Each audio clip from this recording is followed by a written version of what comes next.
Mais uma vez estamos juntos aí, pessoal. Saudações. Desde já eu peço aí que quem não é inscrito aí se inscreva, dê aquela força aí. Então vamos continuar aqui o assunto que nós estávamos falando no vídeo anterior sobre a guerra entre judeus e árabes, ou entre judeus e palestinos, ou entre judeus e o Hamas. Nós temos que considerar que numa análise desse evento aí que já ultrapassa aí mais de 2.000 mortos, acredito que tem até mais, porque os bombardeios e a perspectiva de invasão, a ofensiva israelita e possivelmente um contragolpe do próprio grupo Hamas ou de outro Hezbollah ou de alguma outra nação aí se intrometendo, as perspectivas elas são reais, né? Grande possibilidade disso acontecer.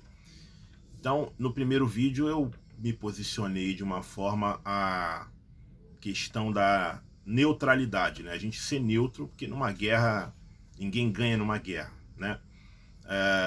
Uma guerra, ainda mais se tiver uma guerra mundial, internacional, não vai sobrar ninguém para contar a história dada ao poderio bélico que tem as nações hoje. Então, a gente tem que sempre buscar a paz. Não tem certo ou errado numa guerra. E a gente sempre tem que, de fato, objetivar a paz. Mas tem vários aspectos que a gente tem que analisar nessa guerra, não apenas aspectos religiosos, como eu tinha falado no vídeo anterior, são duas nações religiosas. Uma nação tem Moisés como seu profeta e outra tem Maomé como seu profeta. Então são duas nações com grande fundamentalismo religioso, né? Mais precisamente, abordando esse aspecto religioso, o quebra-pau entre esses dois povos, judeus e árabes, precisamente se dá em 1920. Né? Existiu um movimento sionista, né, para que Israel voltasse a ter um lar. Veio o advento da Primeira Guerra Mundial, que foi uma outra carnificina humana, né? Morreu muita gente nessa guerra, e essa Primeira Guerra Mundial, ela enfraqueceu ali as forças, o domínio do Império Turco Otomano naquela região ali. Então o Império Turco Otomano foi um dos que saíram derrotados da Primeira Grande Guerra Mundial. A ONU, por sua vez, passou a dominar e colocou naquele local para administração a Grã-Bretanha ou a Inglaterra, para administrar aquele local ali. E ali já começou as migrações judaicas para aquele local. E ali já começou também, judeus até comprando terras naquele local. E ele já começou o conflito forte entre árabes e judeus. E a Inglaterra, ela ficou ali entre 1920 a 1948, ou no 1947, quando ela jogou a batata quente para a ONU, porque ela viu, de fato, a bomba relógio que era aquilo ali, ó, a batata quente que era aquilo ali, que já havia o conflito entre árabes e judeus ali, por conta daquela terra. Então a ONU recebeu de volta da Inglaterra, e a mesma fez a partilha, resolveu fazer a partilha entre judeus e palestinos, ou entre judeus e árabes. E ali, até com a participação do gaúcho brasileiro Oswaldo Aranha, a partilha foi feita, foi estabelecido ali em 48 um lar para Israel e um lar para os palestinos. Só que os palestinos, os árabes, não concordaram nada, porque eles viram isso como uma imposição do Ocidente.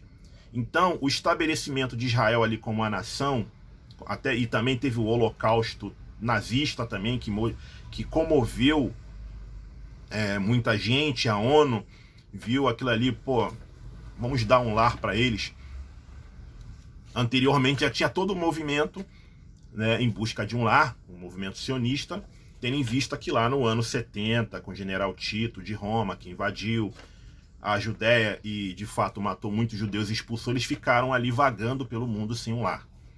Voltando a 1948, então o estabelecimento de Israel veio sucedido de inúmeras guerras, se não muito me engano foram umas 7 guerras, e porque para os árabes o estabelecimento, eles não reconheciam o estabelecimento ali de Israel como uma nação naquele território.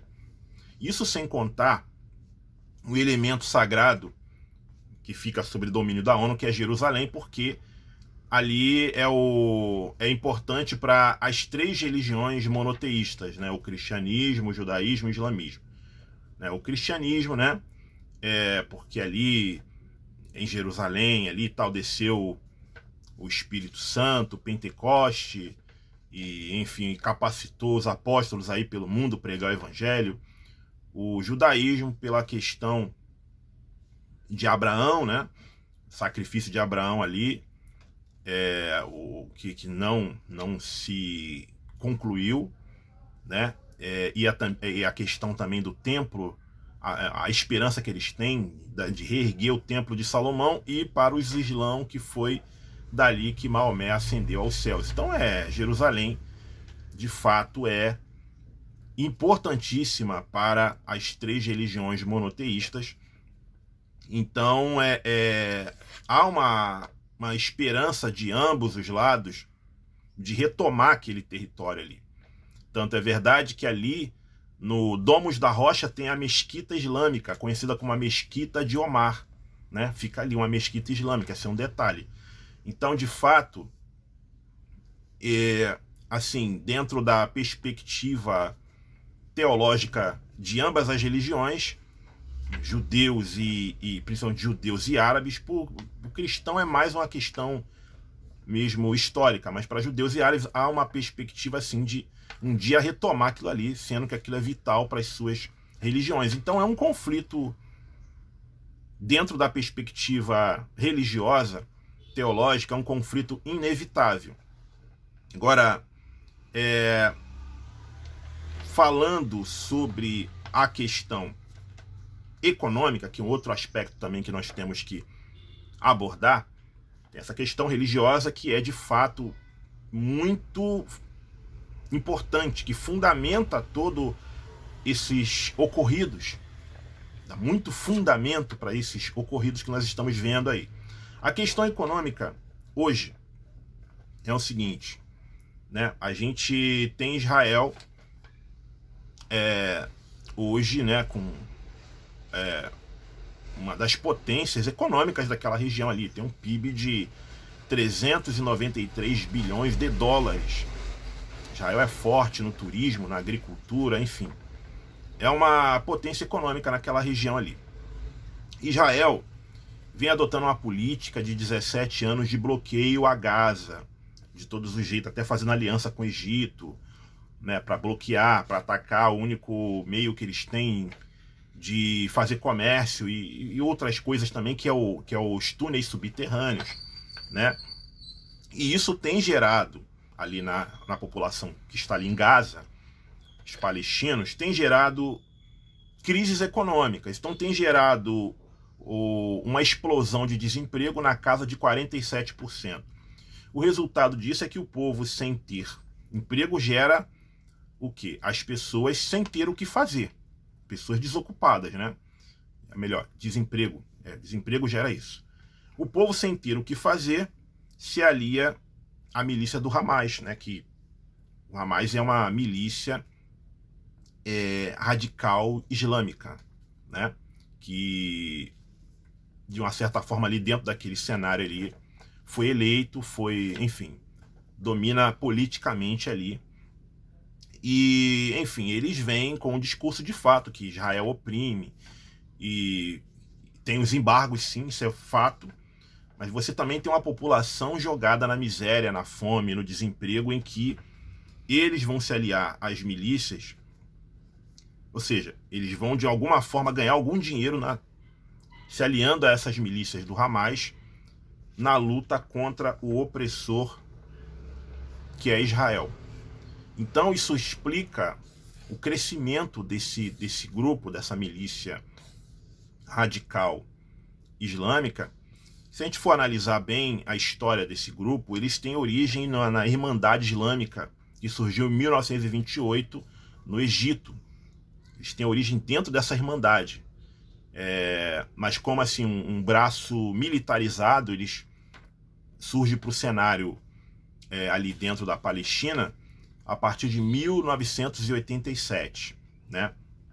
Então tem esse contexto econômico aí sim que a Gaza vive uma situação de miséria, de pobreza, de desemprego, e isso de fato faz com que muitas pessoas vão se empregar, vão ganhar algum dinheiro nessas milícias aqui do Hamas, que é o braço, passa a ser o braço armado deles. E a questão geopolítica, senhores, que é a indústria da guerra. Então não se espante, senhores, aí o mundo é cheio de guerras. Isso faz com que a indústria, não só a indústria bélica, mas várias outras indústrias ligado à guerra, elas venham faturar, desde a bota do soldado, dos óculos, né, noturnos, enfim, de alimentos, de computação, tudo isso movimenta. A indústria da guerra, ela movimenta muita coisa. Então tem muita gente lucrando com isso, né? É o velho ditado do capitalismo. Enquanto uns choram, outros vendem lenço. Enquanto mísseis, enquanto bombas destroem cidade, matando civis, matando criança, ou tem a galera lucrando com isso. Isso é o capitalismo.